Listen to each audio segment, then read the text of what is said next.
What's going on, guys? In today's video, I'm going to show you 5 things you should do as soon as you start Final Fantasy XIV Dawntrail. First thing, of course, is you want to make sure you grab your classes, the Viper and Pictomancer. The Viper class is here in Ul'dah. You want to come over here to the Steps of Nald, literally just walk straight out. There will be a NPC right here with the quest for the Viper. Do that, and you get your little stone for the Viper, and then there you go, you have your Viper. As far as the Pictomancer goes, you want to come over to Black Shroud, New Gridania, hit up Old Gridania, come to the Conjurer's Guild.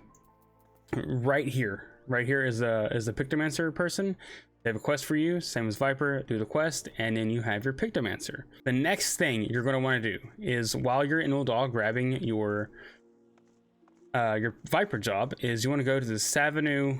Oh my gosh, I did it again. The Sapphire Avenue Exchange, or the Savanu Exchange, as I love to call it. Apparently, there will be a quest giver here for Fantasia, is what it's called. Go over here, do it. It's a very short quest. It's just one thing. You talk to the guy, he sends you somewhere, you come back to the guy, a cutscene plays. It's kind of funny, so I do recommend like just kind of paying attention to it, because it's like 5 minutes. It is pretty hilarious, I think. So grab that Fantasia, and we'll once we go here, I'll show you exactly where he's at. So the Sapphire Avenue Exchange, and you're going to come all the way down here, and right where this, I'm pretty sure it's right where this guy's at, right here, there will be an NPC here. So talk to the NPC, start your quest, get your free Fantasia. You can change the way your character looks, so you can better get a better look at how the graphic update looks on your character, which I highly recommend doing. I have a whole video on the Fantasia if you guys want to check it out. It goes into more depth because they've changed the Fantasia system a little bit. So they give you more freedom with it, and you have more time to adjust things and things like that. So I'll post that video down below in the description if you're interested in the Fantasia system, which again, I highly recommend doing. And the next 2 things you should do when starting Dawntrail are going to be minor spoilers for areas in Dawntrail, just the beginning area at least. So there's your spoiler warning. If you don't want to hear the music, see the area, or whatever, now's the time to dip out. Come back later. But we're going to go over here real quick. We're going to come over to Tuliolol, where you first start off at, because these next 2 things you should do here are the most important things you should do anytime you start any expansion, come to any new city, anything. Okay, and I'm sure a lot of you guys know this already. You want to hit your Aetherites, and you're going to want to hit the smaller Aetherite shards, so you can travel around the hub much faster. It makes things so much easier, much more convenient. So you're going to want to do that. At least in Tuliolol, it'll take you to areas pretty close to these little shards here. So make sure you're grabbing those as you're running around doing your little tutorial stuff when you first get here.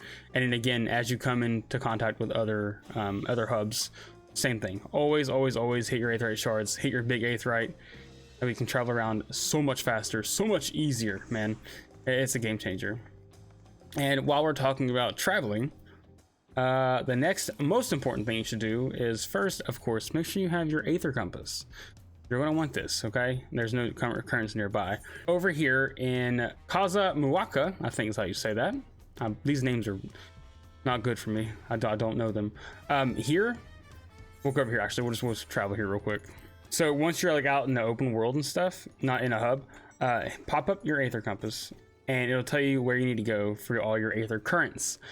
There are 10 Aether Currents in each area that you need to get, and then there are 5 quests givers that will give you Aether Currents as well. So for Kaza Muwaka, 10 currents in the world, or in an area, and then 5 quest givers. The quest givers are marked most of the time, or all of the time, by a blue quest marker. So whenever you get to one of these, that's where they'll be. Right now, there's nothing here because I assume there's no Aether Currents here. I've already grabbed all the Aether Currents down here. This up here, I'm pretty sure, is locked for story purposes, unless you have somebody that can fly you up here to get past that little barrier. There's like a wall that's broken, or there's a bridge that's broken that lets you go up there. I assume you fix that at some point in story, because I don't know how else you get up here. If you can get someone to take you up there, you can hit all the Aether Currents and then just kind of fly around that way. If you can get, get these attuned to these things and grab the rest of the Aether Currents. But just pop this, it'll tell you where to go, south, this way. So there's that. So make sure when you first start Dawntrail, get your 2 jobs. At least unlock them. You know, you don't do the quests or anything. The quests are very good. At least for the Viper, the quest is pretty good so far. But unlock your Viper Pictomancer, get your free Fantasia, check out the update. Oh, and I didn't mention the new dye system too. If you are into glam, we have a new dye system. So we have dye 1, dye 2. You can now dye 2 parts of most of the clothing in the game. Not all of it. There's still some that only have 1 dye, but you can check that out as well. And then the most important things you want to check out or do are get your Aether Currents and get your Aetherite Shards. So make sure you're doing this every time you start an expansion, every time you get to a new area, because you want to have flying unlocked. Right now, obviously I don't have it, but once you get over to the things, once you get flying unlocked, you'll have this little wing next to your areas, which we obviously don't have right now because we don't have flying. So if you found this video helpful, be sure to like and subscribe for more Final Fantasy XIV content. I do plan on making a guide or video on the best blue quests to do in Dawntrail. I think those are pretty important, so be ready for that. And shout out to my YouTube members for supporting the channel and supporting what we do here. I appreciate you guys. If you guys are interested in Final Fantasy content, I do stream Final Fantasy XIV Tuesday, Thursday, Friday, and Final Fantasy X currently for the first playthrough on Mondays and Wednesdays. So swing by, just come say hey, and I'll see you guys in the next video. Thanks for watching. Peace.